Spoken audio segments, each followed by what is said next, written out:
Mar bero boma machielo eni askeche mag boma ma Kisumu koro sechako keta genga e apaya e boma no. Eneno ni geche matingo jowuoth kod mago madongo kaka trela oko kale chuny boma ma Kisumu. Ma en chenro manochak timiga mokalo. Kata kamano thothwe gi nyamburko ne oklo chikno.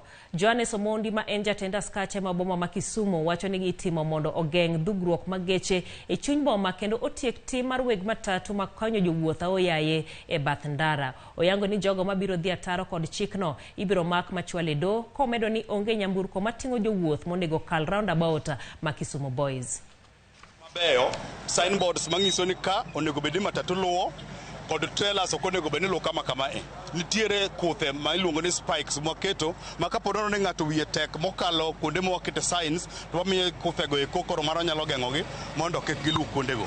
E seche makamagi jomatatu osebedo ka watiyo godo maber giwinjo kendo gidoke e yore monego mano sirkal ma Kisumu omiyogi ni mondo giluw kendo giluwogi maber wan kodgi kanyakla achiel. Chik nitie kendo shera nitie mawamako inyalo makgi kendo waterogi e court. So far nyocha ka wachako timo keto ranyisigi e ndara mondo mangiso ji kuonde monego giluw gi kuonde monego ok giluw. Wayudo ka nitiere jomoko kamas mano okwergi ni kik gipang mtokni e ndara. To ne giriwore be gibayo askeche mag Kisumu gi kite. To ne wakwayo kony kowuok Kenya Police bobiro bokonyowa.